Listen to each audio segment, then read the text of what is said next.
کہ جو آپ ہر وقت استعمال کر سکتے ہیں، اور مصیبت میں یہ ہتھیار تو بالکل آپ کا سب سے بالکل آخری ساتھی یسوع کہتے ہیں یہ آپ کے ساتھ ہوتا ہے، اور اللہ ہر کسی کی دعائیں سنتا ہے جس کے تعلق سے اگر آپ واقعہ دیکھیں تو اللہ رب العزت نے یونس علیہ السلام کا واقعہ آتا ہے کہ یونس علیہ السلام سے ایک خطا ہوئی. خطا یہ ہوئی کہ آپ نے جب اللہ نے اس بستی پر عذاب لانے کا سوچا تو آپ نے سوچا اب دعوت پہنچا کہ کیا فائدہ، نکل جاتا ہوں بستی سے. نکل کر چلے گئے. جب کشتی میں سوار ہو کے شہر سے جا رہے تھے، ہوا یوں کہ لوگوں نے کہا کہ ایک طوفان آ رہا ہے اور طوفان سے بچنے کے لیے کشتی کو ہلکا کرنا پڑے گا، خرہ ڈالیں گے، لوٹ ڈالیں گے، جس کا نام آیا اس کو کشتی سے باہر پھینک دیا جائے گا. خرہ ڈالا گیا، یونس علیہ السلام کا نام نکلا. یونس علیہ السلام کا نام نکلا، لوگوں نے اٹھا کشتی سے پھینک دیا. جو ہی آپ کشتی سے گرے ایک بڑی مچھلی نکل کر آئی اور یونس علیہ السلام کو نگل لیا. نگل کے سمندر کے اندھیروں میں چلے گئی، وہ لے کر گہرائیوں میں چلے گئی یونس علیہ السلام کو لے کر. آپ تنہا ہے، مچھلی کے پیٹ میں ہے، مذاق نہیں ہے، تنہا ہے، مچھلی کے پیٹ میں ہے. بڑی مچھلی ہوں گی، بہت بڑی، اور مچھلیاں بہت بڑی ہوتی ہیں. مچھلی کے پیٹ میں ہے، کوئی سننے والا نہیں ہے وہاں، کوئی دیکھنے والا نہیں. اس اندھیرے سے یونس نے آواز دی اپنے رب کو اور کہا. اللہ پر رب العزت نے اس بات کو اپنی کتاب میں سورہ انبیاء سورہ نمبر 21 آیت میں 87 اور 88 فرما کہا فَنَادَى فِي ظُلُمَاتِ أَن لَا إِلَهَ إِلَّا أَنْتَ سُبْحَانَكَ إِنِّي كُنْتُ مِنَ الظَّالِمِينَ. یونس نے اس اندھیرے سے اپنے رب کو آواز دی ظلمات سے کہ لا الہ الا انت سبحانك، اے اللہ تیرے علاوہ کوئی ذات نہیں ہے، عبادت کے لائق تیرے علاوہ کوئی الہ نہیں ہے. إِنِّي كُنْتُ مِنَ الظَّالِمِينَ، میں گناہگار تھا. تو اللہ رب العزت نے یونس کی اس ظلمات سے آواز کو سنا اور نکال دیا یونس کو ظلمات سے باہر. تو اللہ رب العزت سب کی سنتا ہے، مانگنا تو آئے. یونس علیہ السلام نے اس گہرائی سے، سمندر کے اس گہرائی اور ظلمات سے آواز دی اپنے رب کو. اللہ نے فرمایا فنادى فی ظلمات ان لا الہ الا انت سبحانک انی کنت من الظالمین. اس نے آواز دی اور اس اندھیرے سے کہا اے اللہ تیرے علاوہ کوئی الہ نہیں، تیرے علاوہ لائق معبود کوئی عبادت کے لائق نہیں. سبحانہ تیری ذات پاک ہے. انی کنت من الظالمین، وہ میں تھا جس نے اپنے نفس پہ خطا کی، وہ میں تھا جس نے ظلم کیا اور تیرے حکم کی خلاف ورزی کی. اللہ رب العزت نے سنی اور کہا فاستجبنا له، اور تیرے رب نے اس کی دعا کو وہاں سنا. اس اندھیرے میں جب کوئی نہیں تھا، سمندر کی گہرائی میں سنا. فاستجبنا له ونجیناه من الغم، اور اس کو اس کے غم سے نکال دیا. وکذالک ننجی المؤمنین، ہم ایسی نجات دیتے اپنے ایمان والے بندوں. سمجھ رہے ہیں بات؟ ابراہیم علیہ السلام لا اولاد، اولاد نہیں ہے آپ کو، نہ لڑکا ہے نہ لڑکی ہے. سوچتے ہی مشن کون لے کے چلیں گا میرے بعد، کوئی لڑکا ہو میرا جو مشن لے کر چلے. اللہ سے دعا کی، اللہ نے قبول کی. انبیاء علیہ السلام آہو بکا کر رہے ہیں، گڑ گڑا رہے ہیں، دعائیں مانگ رہے ہیں. پھر کیوں اس امت کو شرم آتی ہے رب سے دعا مانگنے کے لیے؟ ابراہیم علیہ السلام نے دعا کی، ایوب علیہ السلام نے دعا کی اپنی بیماری کے لیے. اسی طرح جو ہے زکریا علیہ السلام نے اپنی اولاد کے لیے دعا کی، جو یحییٰ علیہ السلام کی آپ کو خوشخبری دی گئی. یوسف علیہ السلام نے جب اس بری عورت نے جو آپ پہ قصد کیا کہ آپ کے ساتھ بدکاری کرے تو دعا کی اللہ مجھے وہ جیل زیادہ بہتر ہے بنسبت اس عمل کے. اللہ نے دعا قبول کی اور جیل میں ڈال دیا، اس لیے کہ ورنہ وہ زنا کرنے کے اوپر تلی تھی. آپ نے کہا وہ جیل بہتر ہے اس زنا سے. اللہ نے جو آپ کو بچا لیا اور جیل میں ڈال دیا. اندازہ لگائیے ان لوگوں نے اللہ سے دعا کی. بس یہ ہے کہ ہمیں جو اللہ رب العزت سے مانگنا تو آئے. ایک واقعہ سناتا ہوں اللہ کیسے سنتا ہے لوگوں کی، اور لوگوں کی کیوں میں کہوں، اللہ رب العزت تو جانوروں کی بھی سنتا ہے. یاد رکھیں صحیح مسلم کی روایت ہے، اللہ کے رسول صلی اللہ علیہ وسلم فرماتے اللہ کے نبی سلیمان علیہ الصلوۃ والسلام آپ کے دور میں قحط سالی ہو گئی، سوکھا پڑ گیا. جو ہے سلیمان علیہ السلام اپنے لشکر کو لے کر چلے، لاؤ لشکر جو ہے مسلمانوں کو لے کر چلے کہ بستی سے باہر نکل کر اللہ سے نماز استسقاء دعا. نماز استسقاء کیا ہے؟ دعا قسم عبادت کر کے دعا مانگتے ہیں. نماز استسقاء کے لیے نکلے. جب نکل کر چلے اپنے جو ہے بستی سے اور ایک جگہ سے گزرے جہاں چونٹیاں تھی، جب وہاں سے نکلے آگے چلے تو کہا اب جانے کی ضرورت نہیں ہے، ہمیں واپس جانا ہے. تو لوگوں نے کہا اے یونس معاف کرنا، اے سلیمان تم ہمیں نماز استسقاء کے لیے لے کر چلے تھے، کیا بات ہے، کیوں اب تم کہہ رہے ہو؟ تو کہا جب ہم وہاں سے چلے تھے ایک چونٹی الٹی اپنے پیٹھ کے بل لیٹی اور اس نے اپنے پورے پیر آسمان کی طرف کیے اور اللہ سے دعا کی بارش کی، اللہ نے اس کی دعا سن لی، اب ہمیں نماز استسقاء کی ضرورت نہیں. اس لیے کہ جو ہے سلیمان علیہ السلام جانوروں کی بات سمجھتے تھے. تو کہا اللہ نے اس کی دعا قبول کر لی، تو اللہ تو چونٹیوں کی قبول کرتا ہے، پھر تمہاری اور میری مومنوں کی کیوں نہیں سنے گا؟ وہ چونٹی کو اللہ کی ولی نہیں تھی اور کوئی بزرگ نہیں تھی، جانور ہو، اللہ اس کی بھی سنتا ہے. بس مانگنا تو ہے اپنے رب سے، رب سننے کے لیے ہی تو بیٹھا ہے اوپر، ورنہ اللہ نہ سنے گا تو کس سے مانگیں گے بندے؟ بتاؤ مجھے. اگر وہ ذاتی سننا بند کر دے جو سننے والی اور سمیع ہے تو میں کس سے پھر دعائیں مانگوں؟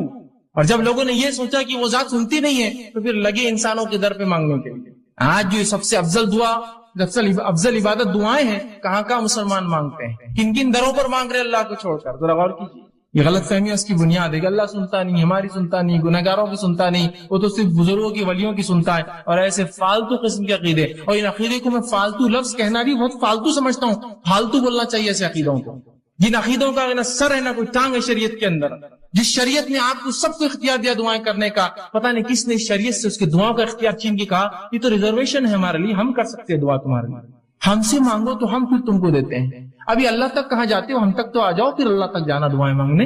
اس قسم کی باتیں کہہ کر مجھے اور آپ کو ایک افضل عبادت سے آج کاٹ کر رکھ دیا۔ اسی طرح جو ہے دعا کے بارے میں جو غلط فہمی ایک بہت بڑی وہ یہ ہے، لوگوں میں جو پائی جاتی ہے وہ یہ ہے، اللہ صرف نیکوکاروں کی سنتا ہے، گناہگاروں کی نہیں سنتا ہے۔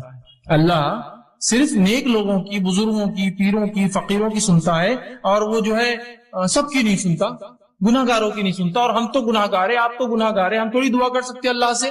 یہ یاد رکھیے ایک بدترین عقیدہ ہے شریعت میں، اس عقیدے کا کوئی جو اصول اور کوئی وزن نہیں ہے، یاد رکھیے۔ اور جب انسان یہ سوچ لیتا میری دعائیں تو میں نیک نہیں ہوں، اور ہر انسان گناہگار ہے، میں نیک نہیں ہوں تو اللہ میری دعا نہیں سنیں گا، لہٰذا کسی پیر، فقیر، بزرگ، ولی، اچھی شخصیت، نبی کسی کو پکڑنا ہوگا اور ان کے ذریعے جانا ہوگا اس دعاؤں کے لیے۔ جب یہ عقیدہ لے لیتا ہے اور شریعت کا عقیدہ چھوڑ دیتا ہے تو وہ تین کام کرنا شروع کر دیتا ہے۔ پہلا کام کیا کرتا ہے؟ بندہ اللہ سے اپنا تعلق ختم کر لیتا ہے اور پیروں اور فقیروں کا محتاج بن جاتا ہے۔ اللہ سے تعلق کٹ، اب یہی ذریعہ ہے ہماری دعاؤں کی قبولیت کی۔ دوسرا کام یہ کرتا ہے بزرگوں کو خوش کرنے کے لیے، ان کو عاجز کرنے کے لیے، ان کو اپنی طرف متوجہ کرنے کے لیے نظریں اور نیاز اور کھانا اور پلانا، اور مرنے کے بعد جو ہے ان کے آستانوں کے اوپر چڑھاوے چڑھاتا ہے کہ وہ خوش ہو جائے، خوش ہو جائے۔ زندگی اگر زندہ ہے تو خوب کھلاتے اور پلاتے ہیں، بزرگ کے ہاتھ بھی دھو کے پی رہے ہیں، افسوس اس امت کو عقل تو ہو پیر دھو کر بھی پی رہے ہیں۔ سبحان اللہ، بزرگ ہے نا، اللہ تو اب سننے والا نہیں، پہلے عقیدہ بنا لیا ایک فالتو، میری زبان میں فالتو والا، اور اس کے بعد اب لگی ان کو خوش کرتے، اللہ سے تعلق ختم، ان کو خوش کر رہے، نظریں اور نیاز، زندہ ہے تو اور مردہ ہے تو۔ اور اس کے بعد تیسرا کام کرتے ہیں، جب یہ سوچ لیتے ہیں کہ اللہ نہیں سنتا ہماری، ہم گناہگار ہیں، تیسرا کام کرتے ہیں دعا قبول ہونے کے لیے بزرگوں کو وہ مقام دے دیتے ہیں جو اللہ کا مقام ہے، نہیں ان تک ہی جانا پڑے گا، ان کے بغیر دعا قبول نہیں ہوتی، اور انہی کو راستہ بنا لیتے، اللہ کو مکمل ترک کر دیتے ہیں۔ جبکہ اللہ رب العزت نے اس کا اعلان کیا، وقال ربکم ادعونی استجب لکم، جو میں نے آیت پڑھی تھی، تمہارا رب تم سے کہتا ہے، ہمارا رب ہم سے کہہ رہا ہے اے لوگو کہ مجھ سے دعا مانگو، استجب لکم، میں تمہاری دعا کو قبول کرتا ہوں، ان الذین یستکبرون عن دعا، اور جو تکبر کرتے ہیں عبادتی، میری اس عبادت میں کی دعا نہیں کرتے تو میں انہیں اٹھا کر جہنم میں ڈال دوں گا۔ یہاں یہ کہا کیا، نیک لوگوں تم دعا کرو، تم دعا نہیں کروں گا تو اٹھا کے جہنم میں ڈال دوں گا۔ کیا کہا؟ سب کے لیے، وقال ربکم ادعونی استجب لکم، تم سب سے رب نے ہم سب سے کہا اے لوگو تم اپنے رب سے دعا کرو، وہ تمہاری دعاؤں کو قبول کرتا ہے، اور جو تکبر کی بنیاد پہ دعا چھوڑ دیں گا جہنم میں ڈال دیں گا۔ یہاں کہا اے پیرو، اے فقیرو، اے نیک لوگو تم دعا کرو، اے بد لوگو تم دعا مت کرو، تمہارے لیے نہیں ہے دعا۔ سب کے لیے آئے تھے، قوموں نے بالکل ظاہر آئے تھے، بالکل واضح۔ اور ترمذی کی ایک روایت ہے، آپ صلی اللہ علیہ وسلم فرمایا جو شخص اللہ سے دعا نہیں کرتا اللہ اس سے ناراض ہو جاتا ہے۔ یہاں کہا یہ کہا کہ تم تو گناہگار ہو تم مت کرو، جو نیک لوگ دعا نہیں کرتے اللہ ان سے ناراض ہو جاتا ہے۔ کوئی بھی انسان اللہ سے دعا نہ کرے اللہ ناراض ہو جاتا ہے، اور اللہ گناہگاروں کی بھی سنتا ہے اور نیکوکاروں کی بھی سنتا ہے، معلوم ہے، نیک لوگوں کی بھی سنتا ہے اور گناہگاروں کی بھی سنتا ہے۔ آئیے مثالیں لے لیجئے، مثالیں تو لوگوں کا جو عقیدہ ہے اللہ گناہگاروں کی نہیں سنتا اور نیکوکاروں کی پوری سنتا ہے، تو میں آپ کو دلیل دیتا ہوں، اللہ گناہگاروں کی بھی سنتا ہے، نیکوکاروں کی بھی سنتا ہے، گناہگاروں کا بھی انکار کرتا ہے، نیکوکاروں کی بھی نہیں سنتا ہے کبھی، تو بڑے بڑے انبیاءوں کی نہیں سنی اللہ نے۔ مثالیں لے لیجیے، آئیے سب سے پہلے سورہ رعد، سورہ نمبر 13 آیت نمبر 36 اور 38 میں اللہ فرماتا اور کہتا ہے ربی قال انظرنی الی یوم یبعثون، اور جب شیطان کو اللہ نے جنت سے نکالا اس نے کہا اے میرے رب فانظرنی الی یوم یبعثون، مجھے مہلت اور ڈھیل دی جائے ان انسانوں کے دوبارہ اٹھائے جانے تک، آدم کی اولاد کے دوبارہ اٹھائے جانے تک۔ کس نے مانگی یہ دعا؟ شیطان نے۔ جانتے نا تمام گناہوں کا سبب دنیا میں جو ہے وہی بنتا ہے، لوگوں کو بہکا رہا ہے، پھسلا رہا ہے، گناہ کروا ہے نا، سب سے گناہ کار ہے نا، اللہ کا نافرمان ہے۔ ابھی کہاں سے نکالا جا رہا ہے؟ جنت سے نکالا جا رہا ہے۔ کیا بول رہا ہے لیکن اللہ سے، اے اللہ مجھے دوبارہ اٹھائے جاتے مہلت دی جائے۔ اللہ نے کیا بولنا چاہیے تھا ہمارے اصول کے مطابق؟ چل بھاگ، بزرگ کے ذریعے سے آئے، سیدھے آ کی بات کر رہا میرے سے، بھاگ، گناہ گار ایک تو، اور سیدھے دعا، ہمت تیری اتنی؟ ہمارے اصول کے مطابق تو یہ ہونا چاہیے تھا نا، جا کسی نبی کے وسیلے سے آ، جا کسی پیر فقیر کے وسیلے سے آ، سیدھے آ کے دعا مانگ رہا ہے، شیطان کہیں کا، ابلیس کہیں کا، بولنا چاہیے تھا نا ہمارے اصول کے مطابق۔ اللہ کیا جواب دیتا؟ سنیے، تو شیطان جانتا تھا، اس نے نافرمانی کی اللہ کی، لیکن اس کے پاس عقیدہ تھا کہ تو اللہ رب العزت کے پاس جنت میں تھا، اس کو پورا عقیدہ معلوم شریعت، وہ جانتا تھا اللہ ہی سنتا ہے، سیدھے سنتا ہے، میں گناہ گار ہوں بھی تو سنے گا میری۔ تو اللہ رب العزت نے جواب دیا، قال فإنك من المنذرين، جا تجھے چھوٹ دی گئی، جا تجھے چھوٹ دی گئی، کب تک؟ انسانوں کے دوبارہ اٹھائے جانے تک۔ جا، یہ نہیں کہا کہ جا کر پیر فقیر کے وسیلے سے آ، آدم کے وسیلے سے آ، محمد صلی اللہ علیہ وسیلے سے آ، فلاں سے آ، نہیں، سیدھا کہا جا، تجھے ڈھیل دی گئی، برا ہے، گناہ گار ہے، اللہ سیدھی سن رہا ہے اس سے۔ آئیے اب وہ واقعی سنیے جو اللہ نیکوکاروں کی بھی نہیں سنتا، جو سب لوگ کہتے ہیں نہیں پیر فقیر کے اللہ کبھی ٹالتا ہی نہیں، پیر فقیر تو چھوڑ دیجئے، یہاں انبیاءوں کی نہیں سننا ہے اللہ۔ آئیے سنیے واقعہ، اللہ رب العزت سورہ ہود سورہ نمبر 11 آیت نمبر 45-46 میں اللہ نے فرمایا، اور نوح علیہ السلام سے کہا، نوح میں تیری آل کو اس طوفان سے بچا لوں گا۔ جب طوفان آیا، ان کا بیٹا جو جا کر دور چلا گیا، نوح علیہ السلام نے کہا بیٹا کشتی میں سوار ہو جا۔ آج کوئی بچنے والے نے کہا، اے والد میں بہت اونچے مقام پر چلا جاؤں گا، اور یہ بات اور مکالمہ چل ہی رہا تھا، ایک زوردار لہر آئی اور وہ بیٹا بہہ کر چلے گا پانی۔ نوح علیہ السلام کو اللہ نے کیا کہا تھا؟ اے نوح جو ہے میں تیرے گھر والوں کی حفاظت کروں گا، اور یہاں بیٹا ڈوب گیا، بیٹا گھر سے ہوتا ہے نا کسی کی، اس کے گھر والا تھا۔ تو نوح علیہ السلام نے اللہ سے گزارش کی اور دعا کی اور فرمایا، انی اعیذک ان تکون من الجاہلین۔ جب دعا کی اور کہا اللہ جو ہے میرے بیٹا تو میرے گھر والوں میں سے تھا، تو اللہ نے جواب دیا، انی اعیذک ان تکون من الجاہلین، اے نوح میں تجھے نصیحت کرتا ہوں جاہل لوگوں کی جیسی باتیں نہ کرنا، اس لیے کہ تیرا بیٹا ایمان نہیں لایا لہذا تجھ سے نہیں ہے، وہ ایمان نہیں لایا۔ تو یہاں کس کی دعا اللہ نے رد کی؟ اے نوح جاہلوں میں سے مت ہو جانا، نصیحت کرتا ہوں تجھے آئندہ ایسی بات میرے سامنے نہیں کرنا۔ اور نوح نے اس کے بعد اللہ سے توبہ کی، اللہ کہا میں گناہگار، میں توبہ کرتا ہوں، تو اس سے میں نے غلط دعا کی تھی۔ کس کی دعا رد کی؟ یہ اللہ کے پہلے رسول ہے نوح علیہ السلام، رد کر دی۔ آئیے دوسرا واقعہ، صحیح بخاری کی روایت، ابراہیم علیہ السلام نے اللہ سے دعا کی، اللہ میرے والد کو جو کہ کفر پر مرے تھے، اے اللہ ان کو جنت عطا کرنا، جہنم میں۔ اللہ ان کی دعا مانی نہیں، سنی ان کی دعا، اور روز قیامت حدیث میں آتا ہے ان کے والد کو ان کے سامنے اٹھا کر جہنم میں ڈال دیا جائے گا۔ کہاں سنی؟ اتنے بڑے نبی، ابو الانبیاء، نبیوں کے باپ کہلاتے ہیں آپ، ابو الانبیاء بات ترک کر دیا اللہ نے۔ آئیے صحیح مسلم کی روایت ہے، آپ صلی اللہ علیہ وسلم، آپ کا مقام تو ہم سب جانتے ہیں، آپ صلی اللہ علیہ وسلم دعا کی صحیح مسلم، اللہ میری قوم کو، امت مسلموں کو اچانک جو ہے سیلاب کے ذریعے نہ مارنا، پچھلی قوم میں جیسا مری تھی گناہ کی وجہ سے۔